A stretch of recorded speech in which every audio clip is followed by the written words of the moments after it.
શું મામેરું વધાવવું જ પડે?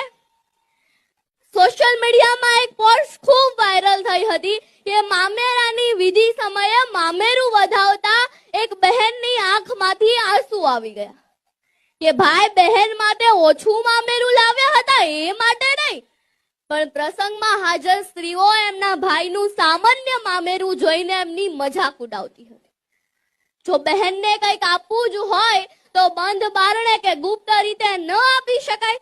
સમાજમાં ઢંઢેરો પીટીને ગામને બતાવવાની શું જરૂરિયાત છે? અને હમણાં તો અલગ જ વાના રસમ, પીઠી રસમ, છાપ ડેકોરેશન અને છાપ ડેકોરેશનના ક્રેઝમાં છાપમાં મૂકવા માટે મોંઘા દાટ કપડા અને 8 થી 10 લાખ રૂપિયાના ઘરેણા તો ખરા જ. શું આ ઘરેણા આપણે પહેરવાના છીએ?